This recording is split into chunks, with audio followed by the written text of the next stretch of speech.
As ingested material completes its journey through the upper gastrointestinal tract, it descends into the confined skeletal basin of the true pelvis. Here, the terminal gut becomes the rectum, the dynamic conduit connecting the sigmoid colon above to the anal canal below. This profile shows the rectum span, measuring 10 to 15 centimeters. Its superior boundary meets the sigmoid colon, aligning with the third sacral vertebra. Inferiorly, it terminates by piercing the pelvic diaphragm, the levator ani muscles, to join the anal canal.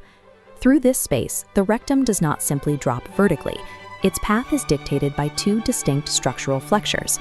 First is the sacral flexure, a broad curve that tracks the downward and backward concavity of the sacrum itself.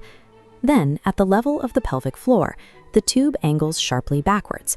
This is the perineal flexure. This lower flexure holds its shape through a structural tether to the tip of the coccyx, known as the anococcygeal ligament. Mapping these precise spatial flexures and bony coordinates is required before we can layer on the dense viscera and fascia packed around the organ. Directly behind the rectum lies its posterior bed. This serves as a consistent, rigidly structured neurovascular anchor. Clinicians often use the rule of 3 mnemonic to categorize the complex relationships of this posterior wall. First, the rectum is cradled by 3 bony structures: the sacrum, the coccyx, and the ilium. Layered over the bone are 3 muscles: the piriformis, the levator ani, and the external anal sphincter. Running through this bed are 3 vascular supplies: the median sacral, the lower lateral sacral, and the superior rectal vessels. Finally, 3 nerve sets occupy this space: the sympathetic chain, the pelvic splanchnic nerves, and the ganglion impar at the tip of the coccyx.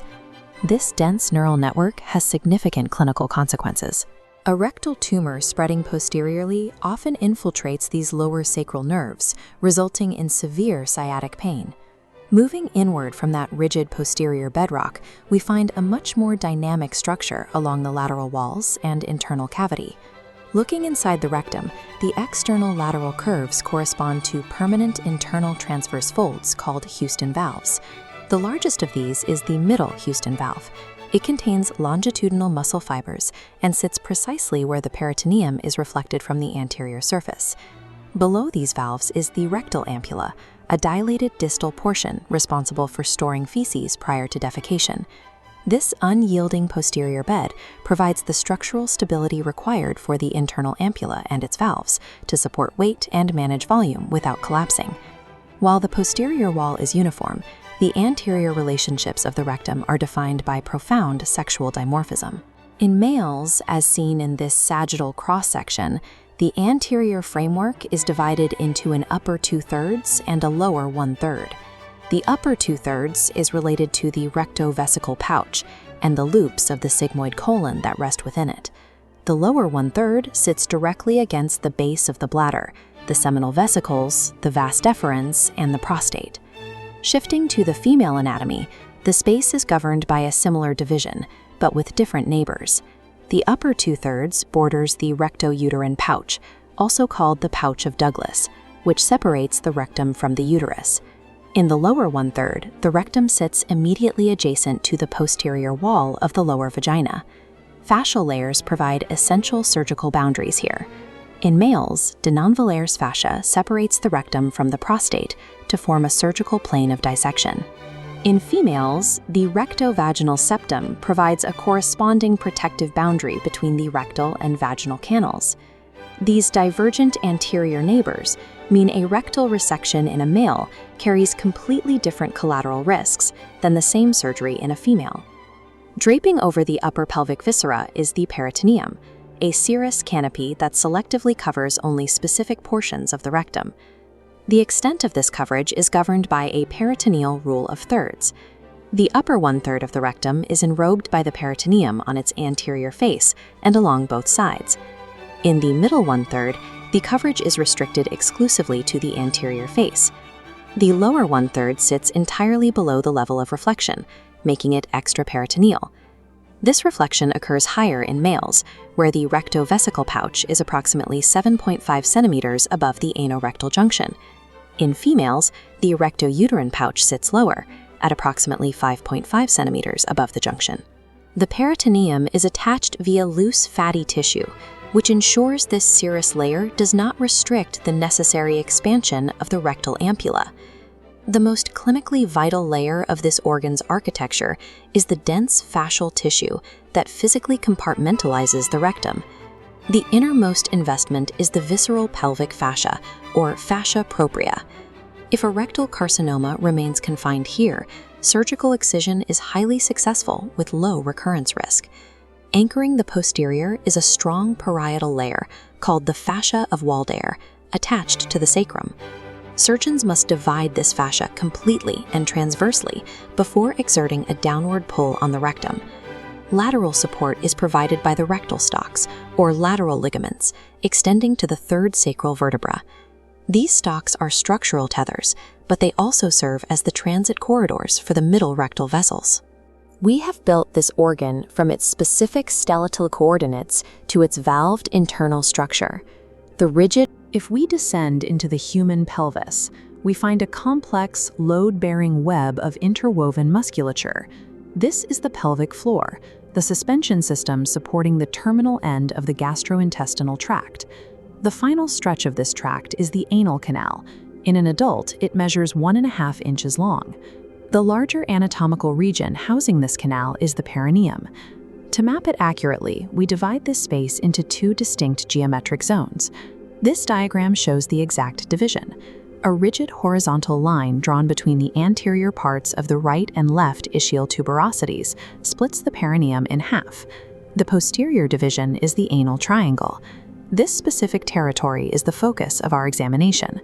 This confined, diamond-shaped geometric space dictates the rigid physical boundaries for the mechanism of continence. In its resting, empty state, the anal canal remains completely collapsed. Its lumen adopts the shape of a tight anterior-posterior slit. This narrow profile is maintained by the relentless, continuous tone of surrounding sphincter muscles, which keep the canal clamped closed. Mastering the biomechanics of this tiny, high-pressure space requires building the anatomy from the inside out. There are 3 mandatory layers to understand: the internal mucosal map, the interlaced dual sphincter cylinder, and the gross physical anchor points locking it in place. Failing to grasp how these 3 distinct systems perfectly overlap practically guarantees catastrophic surgical outcomes, including irreversible incontinence. At the absolute interior, the mucous membrane lining the canal is split into 2 anatomically different embryological territories. In this cross-section, the primary landmark dividing these zones is the dentate line, formed by anal valves. This jagged border is a living fossil, marking the exact collision point where entoderm and ectoderm germ layers met in utero. The tissue residing above this line is innervated solely by the autonomic nervous system. Because of this autonomic wiring, this upper epithelium is insensitive to painful somatic stimuli, such as scalpel cuts or cauterization. Conversely, the territory immediately below the dentate line is innervated by spinal nerves, making it exquisitely sensitive to pain. Moving past the dentate line, there is a 1.5 centimeter strip of transitional tissue, known as the pecten. This zone ends at another key boundary, the white line of Hilton. This stark neurological divide makes the dentate line a critical landmark. Crossing it blindly means the difference between a painless procedure and agonizing patient trauma. Moving outward from the mucosal lining, we construct the first layer of the muscular cylinder, the internal anal sphincter. This is a 3 centimeter long, 2 to 5 millimeter thick band of entirely involuntary muscle. When exposed surgically, it appears pearly white with clearly visible transverse fibers. Structurally, it is the thickened, downward continuation of the circular muscle coat of the rectum, passing through the pelvic diaphragm. It surrounds the upper 3/4 of the anal canal and terminates precisely at the white line of Hilton. Spasms of this involuntary muscle drive the formation of anal fissures. Outwards, the conjoined longitudinal muscle coat forms at the anorectal ring, fusing the puborectalis fibers of the levator ani with the longitudinal muscle of the rectum. As this conjoined coat travels distally toward the white line, it becomes increasingly fibroelastic and breaks apart into 9 to 12 distinct septa that fan outward. These fanning septa act as biological suspension cables. They physically tether the anal tube to the peri-anal skin, securing its structural integrity under pressure. Wrapping around that assembly is the outermost layer, the external anal sphincter. Unlike the inner layer, this is a purely voluntary muscle group that surrounds the whole length of the canal. In this schematic, the external sphincter has 3 compartments. Top is the deep part, whose deepest fibers fuse with the puborectalis. The middle superficial part uniquely connects to the coccyx. Finally, the subcutaneous part sits lowest, below the white line of Hilton. Those fanning fibroelastic septa descending from the longitudinal coat pass directly through this subcutaneous muscle layer, anchoring into the corium of the skin. This 3-part external architecture provides the voluntary mechanical clamping force necessary to override the autonomic nervous system, granting conscious control over continence. Zooming out from the isolated muscular tube, we examine the rigid physical borders that box the anal canal into its location within the pelvis. This diagram outlines the critical anterior boundary. Directly in front of the canal sits the perineal body, a dense fibromuscular node. This body separates the anal canal from the membranous urethra and penile bulb in males, and the lower vagina in females. At the posterior boundary, the canal is separated from the tip of the coccyx by the anococcygeal ligament. Flanking the canal on either side are expansive lateral spaces, known as the Ischiorectal fossae, which are filled with fat. The outermost fibroelastic septa extending from the muscular cylinder travel laterally into these spaces, ultimately losing themselves within the fat of the fossae. This tension-suspended cylinder is locked in a state of dynamic equilibrium by distinct anterior, posterior, and lateral anatomical bumpers. We now have the complete physiological machine, a dual-origin epithelial tube wrapped in opposing layers of autonomic and somatic muscle. Maintaining the antero-posterior slit requires continuous resting tone. The muscles are constantly working against gravity and internal pelvic pressure to keep the aperture sealed. Continence relies on the interplay between continuous involuntary internal spasms and the active voluntary external clamp. The longitudinal septa weave these competing muscular systems together, acting as biological shock absorbers, distributing mechanical stress. The ability to store and selectively release waste requires precise coordination across these tissues, making continence a complex spatial and biomechanical process. Because of this complexity, the anal triangle is a high-stakes surgical environment. Millimeter discrepancies between tissue layers have disastrous functional outcomes.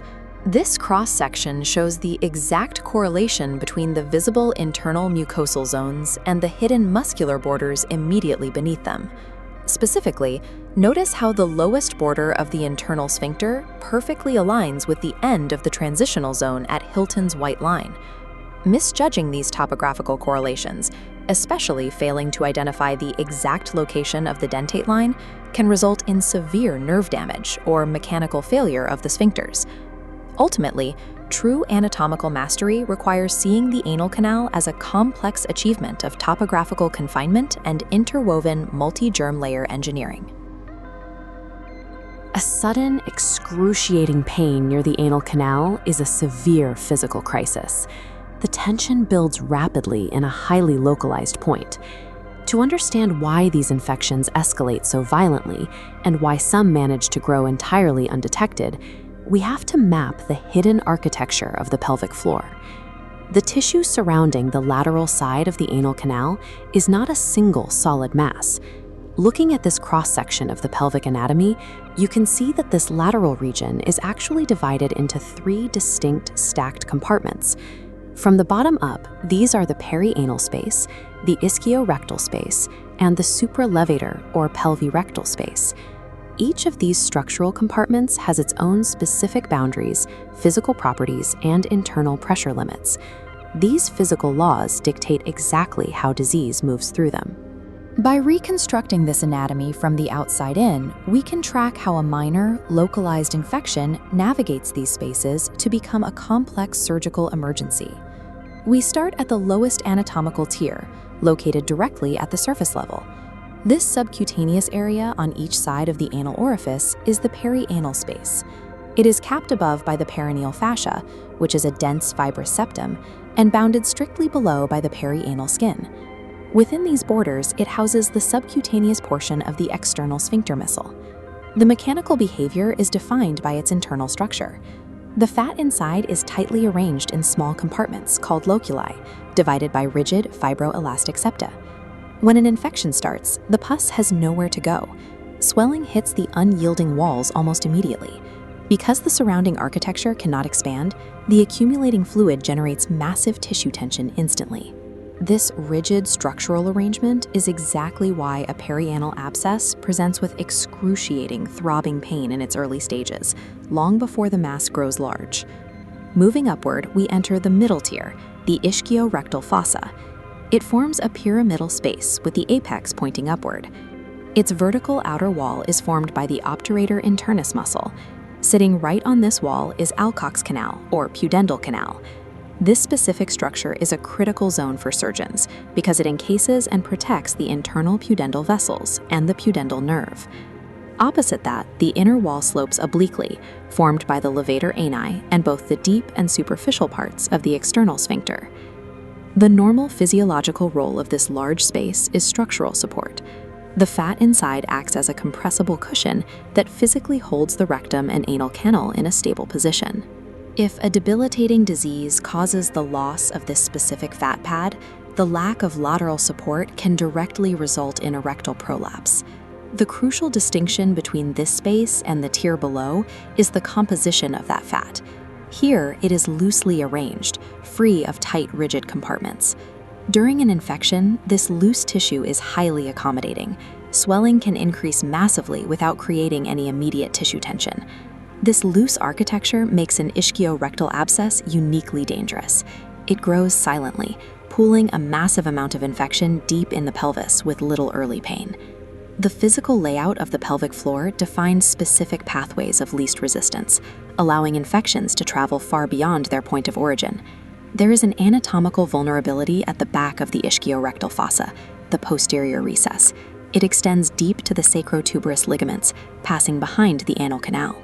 Pus can exploit this rear pathway, tracking horizontally across the midline into the opposite fossa. This bilateral spread breaks the levator ani's attachment to the anococcygeal ligament, linking both sides into a continuous track known as a horseshoe-shaped fistula. As the fluid volume inevitably mounts in these neglected cases, the infection will eventually seek an exit route. Looking at this diagram, you can see the two common rupture points. The abscess may burst inward directly into the anal canal, or it may push downward to break through the surface of the perineal skin. What begins as a silent pooling of fluid in a loose compartment becomes a massive, multi-directional anatomical breach. The physical connections dictate the entire course and severity of the disease. We now reach the third and final vertical tier of our anatomical build.